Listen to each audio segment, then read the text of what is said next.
Hello, everyone, and welcome back to Western Flavors.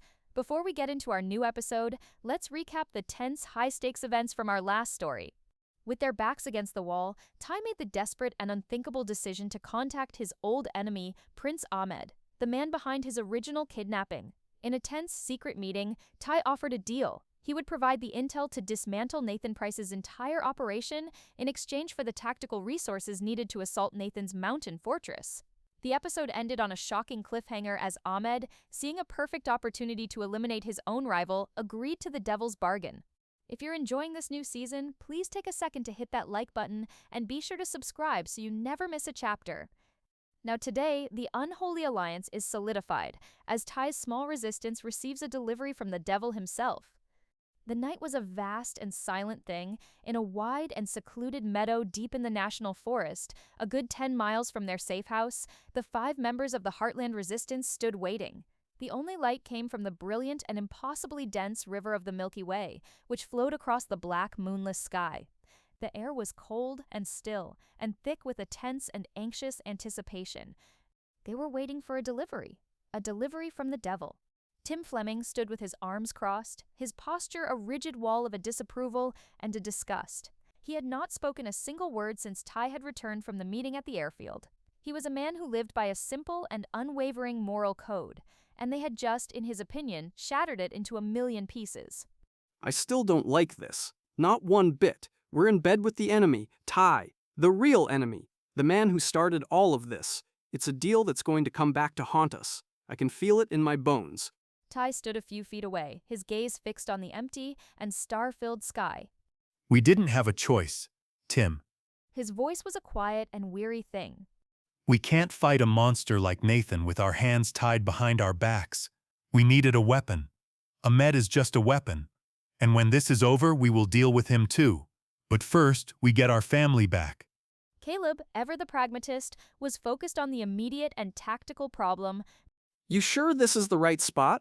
What if he just took your information and decided to cut his losses? What if this is a setup? He'll be here. This is not about trust. It's a business transaction, and we just offered him the deal of a lifetime.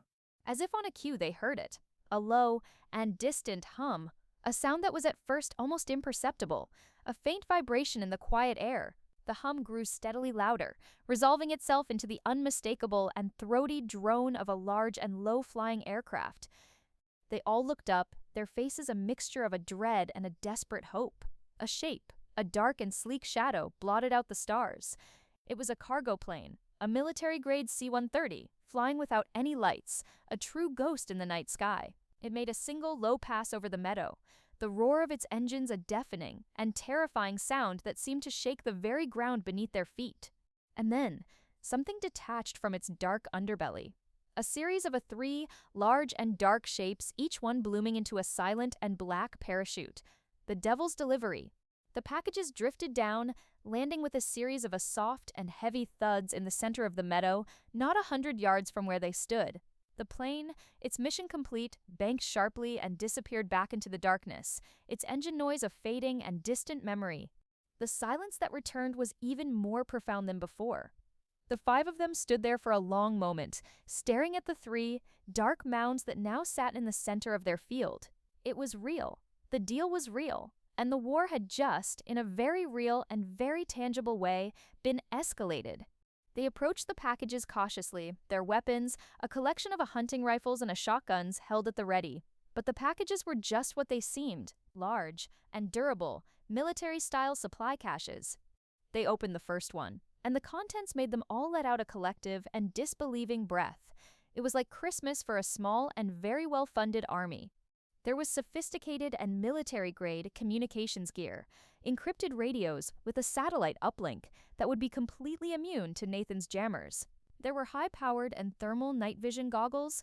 There were tactical climbing harnesses and hundreds of feet of a thin and impossibly strong high-tensile rope. The second cache was full of a non-lethal and highly effective weaponry, high-powered tranquilizer rifles like Ty's, but with a longer range and a more potent dose, flashbang grenades, smoke bombs, a series of small and powerful electronic devices that Ashley immediately, and with a look of an almost reverent awe, identified as a state-of-the-art communication jammers. And the third and final cache was a simple and brutal testament to the seriousness of their new partner.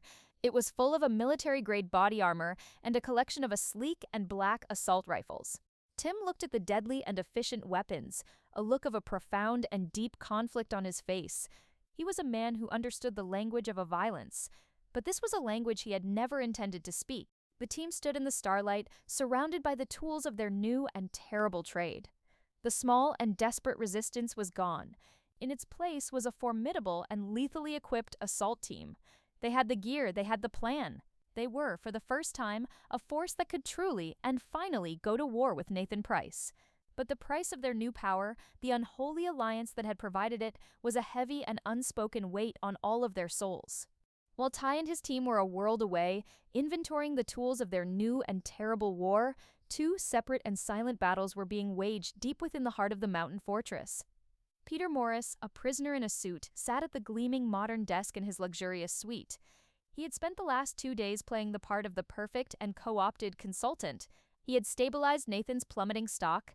He had drafted a brilliant and misleading press release that had successfully muddied the waters of the media scandal, and he had, in every observable way, been the perfect and obedient servant. He was also a man who was walking a tightrope of a pure and unadulterated terror. The live feed of his wife and daughters was a constant and silent threat, a small window on his computer screen that he could minimize but never close. He knew that Nathan was watching his every move, that his every keystroke was being logged, his every communication monitored. He was a man in a cage made of a data and a fear. But he was also a man with a secret that was a small and pulsing green light on his diagnostic screen, the anomaly, the ghost in the machine that he knew was Amy. He had spent every spare and precious second of his time trying to find a way to respond to her signal, a way to create a secure and hidden channel of a communication between their two separate prisons. It was a slow and painstaking process. He had to be a ghost himself, moving through the fortress's network with a surgical and untraceable precision. He built his communication path not with a single and obvious line of a code, but with a dozen small and seemingly random data fragments, hidden in the background noise of the server's normal operations. It was a digital breadcrumb trail, a secret message written in a language that only he and hopefully she would be able to understand. At the same time, in her own separate suite, Amy Fleming was continuing her own masterful and exhausting performance. She had become the broken thing that Nathan wanted her to be. She spent her days sitting by the massive window, staring out at the mountains with a blank and empty gaze. She ate the food that was brought to her. She spoke only when spoken to, her voice a quiet and submissive whisper. Nathan, his confidence soaring now that his corporate empire was stabilizing, thanks to the brilliant work of his new and captive consultant, had become a frequent visitor. He would come to her suite in the evenings, a king visiting his most prized and beautiful possession. He would sit with her, and he would talk. He was no longer trying to win her over. He was simply gloating. He was a conqueror, and she was his audience. He would tell her of his victories in the boardroom, of the brilliant and ruthless ways he was outmaneuvering the government investigators. He would talk of his plans for the new Heartland, a monument to his own and magnificent ego. Amy would just listen, her face a mask of a quiet and fragile interest, and she would file away every word, every name, every small and seemingly insignificant detail. She was a sponge, soaking up the secrets of his empire, a silent and secret intelligence operative in the very heart of his own personal world. She was waiting, with an almost inhuman patience, for him to make a mistake, for him to reveal the one single piece of an information that she could use, the one single crack in his perfect and impenetrable fortress. She was a hunter, and she was letting the prey walk right up to her, completely and blissfully, unaware that he was the one who was being stalked. Nathan's daily visits had become a ritual, a twisted and proprietary kind of a courtship. He was no longer trying to win her heart. He was simply admiring his most prized possession. He would bring her small, expensive gifts, a rare book, a piece of jewelry that she would accept with a quiet and submissive gratitude. He would talk for hours, a long and arrogant monologue about his business triumphs, about his plans for the future, about the brilliance of his own strategic mind. And Amy would listen, a perfect and captive audience, her eyes wide with a carefully crafted and fragile admiration. She was playing her part so perfectly, so convincingly, that his last lingering suspicions about her had completely evaporated. He saw her now not as an adversary, but as a project, a beautiful and broken thing that he and he alone could remake. And it was this monumental and blinding arrogance that led him, one evening, to make his final and fatal mistake. He arrived at her suite, his expression one of a smug and almost boyish excitement. I have a surprise for you tonight, something special. A private tour. I think it's time you saw the true heart of my kingdom. He led her from her suite and through the cold and echoing corridors of the fortress. They descended in a silent and glass-walled elevator, the mountain rock a blur outside. They passed through a series of heavily armed security checkpoints, the guards nodding respectfully to their king and his new and apparently compliant queen. They finally arrived at their destination. A massive steel door with a biometric hand scanner hissed open, revealing the nerve center of the entire fortress, the central security hub. The room was a breathtaking and terrifying spectacle of a pure and technological power, a vast circular chamber. Its walls were a seamless and floor-to-ceiling bank of high-definition monitors, displaying hundreds of different camera feeds from every conceivable angle, both inside and outside the fortress. In the center of the room, a massive three-dimensional holographic map of the entire mountain glowed with a soft and blue light, showing the real-time positions of every guard, every sensor, every vehicle. It was a god's eye view of his own, perfect and unbreachable world. Impressive, isn't it? His voice was a low and proud purr. The most advanced private security system on the continent, completely self-contained, completely untraceable, and completely unutterly impenetrable. He began to walk her through the room, a proud and boastful tour guide, explaining the different systems with a condescending and professorial air. He showed her the thermal imaging sensors that could detect a mouse from a mile away. He showed her the seismic detectors that could feel a single footstep. He showed her the facial recognition software that was cross-referenced with every international law enforcement database. Amy just looked on, her face a mask of a wide-eyed and almost childish wonder. It was a convincing performance of a woman being overwhelmed and impressed by a power she could not comprehend.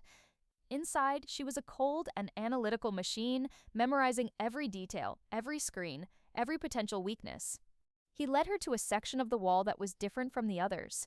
It was not a bank of modern digital screens. It was an older and more analog control panel, a wall of heavy and clunky-looking manual levers and a thick and industrial-looking switches. It looked completely and utterly out of place in the futuristic room. And this is my little secret, my one and only concession to the past. He gestured to the old control panel with a dismissive and amused wave of his hand. This is the original manual override for the fortress's primary ventilation system. It was designed in the 60s, in the event of a catastrophic and total power failure. A relic, the system is now completely automated, of course, controlled by a dozen different and redundant computer systems. But I kept this, as a personal failsafe, the one single key that can override all the others. He pointed to a large and red lever, set behind a protective and glass case. That lever controls the main intake for ventilation shaft 7, the one that runs from the sublevels all the way to the surface. It's a completely obsolete piece of technology, a sentimental indulgence, but it amuses me to have one single switch that can, in theory, shut down my entire and perfect digital world. He said the words with a small and self-deprecating laugh, a man sharing a small and insignificant personal quirk. He saw a silly and sentimental relic. But Amy, her mind a high-speed and tactical computer, saw something else. She saw a key. She saw a vulnerability. She saw the one, single, and fatal flaw in his otherwise perfect and impenetrable fortress. He had just, in his monumental and blinding arrogance, handed her the weapon that she and the men who were coming for her would use to tear his entire and perfect kingdom to the ground. Amy returned to her suite, her mind a high-speed and tactical computer. She was a walking and breathing vault of the single most valuable and dangerous secret in Nathan Price's entire empire. She had the key to his fortress, but a key was useless if you could not get it to the people on the other side of the door. She sat at her own, monitored computer terminal, the one that Nathan had provided for her entertainment. She knew every keystroke was logged, every website visited was recorded. She could not send a simple email, she could not make a call. Any direct attempt at a communication would be an instant and fatal mistake. She had to trust the ghost, the tiny and anomalous signal that Peter had so brilliantly created. It was her only hope, but she had no idea who was on the other side. Was it a friend? Was it another one of Nathan's traps, a test of her loyalty? She had to take the gamble. Her performance had to be perfect. She began to browse the web, her movements slow and aimless, a bored prisoner killing time. She looked at horse-breeding websites. She read celebrity gossip columns. She did everything she could to create a digital footprint of a completely and utterly unremarkable woman. And then she began to write. She opened a new and blank document in a simple word processing program, and she began to compose a letter, a long and rambling and deeply and emotional letter to her sister Lou. A letter she knew would never be sent, but one that she knew Nathan's surveillance team would read. The letter was a masterpiece of a misdirection. It was full of a self-pity, of a regret, of a dawning and reluctant acceptance of her new life. It was the perfect and final confirmation of the broken woman she was pretending to be. But hidden within the text, buried in the long and rambling sentences, was a code. A simple and almost childish acrostic code that she and Lou had invented as kids to pass secret notes in a class. A code that she prayed Peter, a man of an intelligence and a logic, would be able to decipher. The first letter of every seventh word. It was a slow and painstaking process.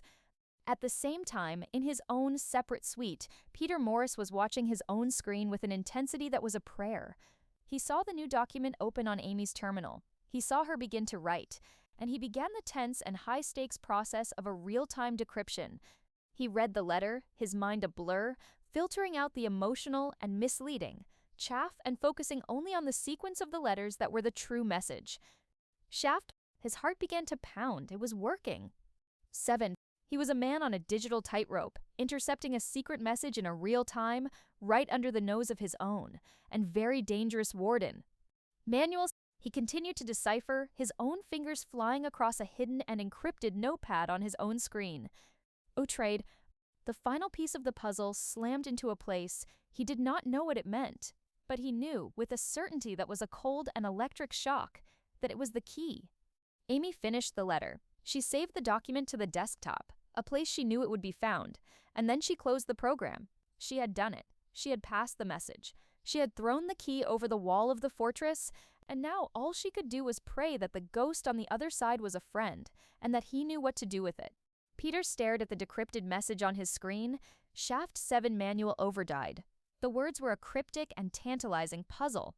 He did not know what they meant in a practical sense, but he knew with a certainty that was a cold and electric shock that he was holding the key to the entire fortress. Amy had given him a weapon, and now he had to get it out of the castle. He knew his own direct communications were a dead end. Every keystroke was logged. Every data packet was monitored. He had to use a different path, an indirect one. He had to use the same anonymous pipeline that the ghost in the machine, the unknown trader who had delivered the transport manifest, had used. It was a massive risk. He was assuming that Nathan's internal witch hunt was focused on a people, not on a protocols, that the anonymous digital tip line was still a blind spot in their otherwise perfect surveillance. It was a gamble, but it was the only one he had. His fingers flew across the keyboard, his movements a blur of a quiet and desperate efficiency. He opened the same secure web portal that he had seen the anonymous tip come through on the company's servers. He encrypted Amy's short and powerful message, wrapping it in a layer of a code that would make it look like a system diagnostic error to any casual observer. He addressed it, as the ghost before him had, to the one person on the outside he knew had the power and the motive to act on it, Val Stanton. He typed a short and simple subject line, a second gift from a ghost.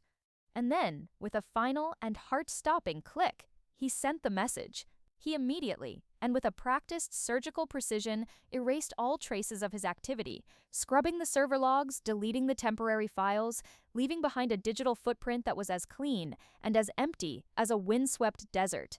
He leaned back in his chair, his heart a frantic and hammering drum against his ribs. He had done it. He had thrown the key over the wall. The scene shifted, for the final time, to the cold and tense quiet of the line shack. Ty and his team were gathered around the laptop, staring at the blueprints of the ventilation shaft, the impossible and treacherous path that was their only hope. They were planning their assault, but their plan had a massive and potentially fatal hole in it. The shaft gets us inside, but the plans show it exits into a sealed maintenance junction. There's another, internal security door. We have no way of knowing what's on the other side. It could be a simple, electronic lock, or it could be a reinforced steel vault. We could get all the way down there, only to be trapped in a concrete box 100 feet underground. The grim and frustrating reality of their situation had once again brought them to a dead end. It was in that moment of a renewed despair that the secure laptop chimed. It was another message from Val. Ty opened it, his own expression a mask of a weary and cautious hope. The message contained no words, only a short and forwarded text string. Shaft 7 manual override. Ty stared at the words, his mind a blank for a long and confused second. And then it hit him, a bolt of a pure and brilliant lightning. The blueprints, the old and analog control panel that Nathan had so arrogantly dismissed. The manual override. He lunged for the laptop that held the blueprints, his fingers flying across the trackpad, pulling up the schematic for the main security hub. And there it was, the small and insignificant detail he had not even noticed before, the old and forgotten lever that controlled the ventilation system. The one single key that could bypass all of the fortress's modern and digital defenses. He looked up at the others, at the confused and questioning faces of his team, and a slow and brilliant and absolutely triumphant smile spread across his face. It's Amy. His voice was a low and reverent whisper. She's not just a prisoner. She's a spy, and she just gave us the key. The episode ends on a final and powerful shot of the entire team, huddled around the two laptop screens. On one, the blueprint of their impossible path. On the other, the cryptic and beautiful message that was the secret to its success. They were no longer a desperate and hopeful resistance. They were an army that had just been handed the enemy's own and final secret. Nathan Price's fatal mistake had not just given them a chance, it had given them the edge, and they were about to use it.